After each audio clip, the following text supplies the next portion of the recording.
Assalamualaikum warahmatullahi wabarakatuh.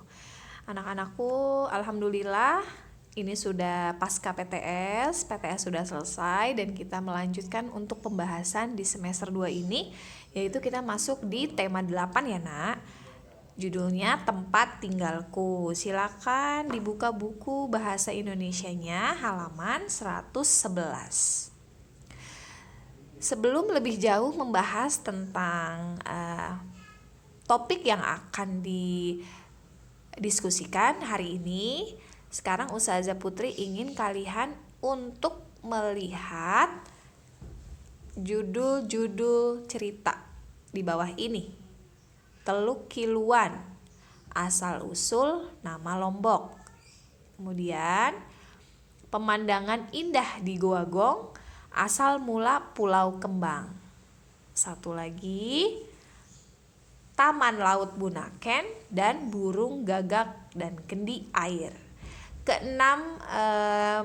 Keenam yang sudah Ustazah berikan ini adalah judul dari teks.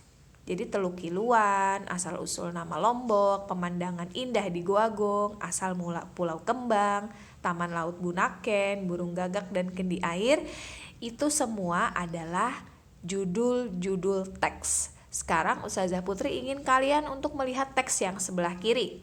Teluk Kiluan, pemandangan indah di Goa Gong dan Taman Laut Bunaken. Tentu kalian sudah pernah membahas ini, ya. Masih ingat kan, Nak? Kita membahas Teluk Kiluan, saat itu kita bahas tentang bahwa di Teluk Kiluan ada sekumpulan lumba-lumba dari pukul 7 sampai pukul 10.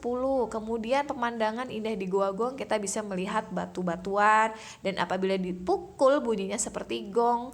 Dan yang terakhir adalah Taman Laut Bunaken. Di sana dijelaskan ada terumbu karang dan jenis ikan-ikan yang sangat indah di Bunaken, ya. Oleh karena itu di judul atau di bagian yang sebelah kiri itu adalah judul teks yang disebut dengan non fiksi, ya. Jadi sudah kalian bahas bahwa teks non fiksi adalah cerita yang berdasarkan kenyataan. Kita bisa lihat kenyataannya, ada datanya. Teluk Kiluan ada lumba-lumba, betul, berdasarkan kenyataan. Kita bisa lihat di situ ada lumba-lumba. Kemudian di Goa Gong ada batu-batuan, di Taman Laut Bunaken ada ikan. Semua cerita di teks sebelah kiri itu adalah berdasarkan kenyataan atau fakta, ya, Nak. Kemudian tentu sebelah kanan adalah lawannya. Berarti cerita yang sebelah kanan dari judul-judul asal-usul nama Lombok, asal mula Pulau Kembang, dan burung gagak dan kendi air itu bukan berdasarkan kisah nyata. Berarti yang sebelah kanan disebut dengan teks fiksi. Nah, jadi teks fiksi itu adalah yang pertama berdasarkan hayalan atau rekaan. Berisi hayalan atau rekaan atau imajinasi. Dan yang selanjutnya adalah tidak berdasarkan kisah nyata. Ini yang harus diingat, ya. Jadi semuanya itu ya imajinasi, hayalan, rekaan, ya. Judul-judul yang tadi Ustazah tuliskan kalian bisa temukan, Nak, di buku paket halaman 113.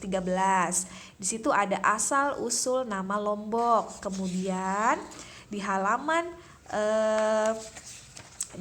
119 kalian bisa temukan burung gagak dan kendi air. Kemudian di teks-teks tersebut adalah jenis teks fiksi. Jadi kisah tidak nyata, tidak berdasarkan kisah nyata.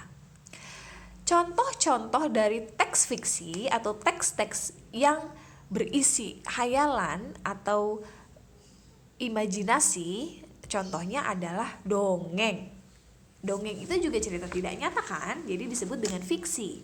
Kemudian ada cerita pendek atau cerpen, ada cerita rakyat. Cerita rakyat seperti Tangkuban Perahu, kemudian apalagi cerita tentang asal-usul nama Lombok, itu adalah cerita rakyat. Kemudian novel, dan yang terakhir adalah cerita hewan atau disebut dengan fabel.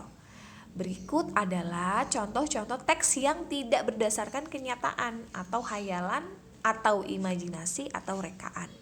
Dongeng, cerpen, cerita rakyat, novel, dan cerita hewan atau fabel.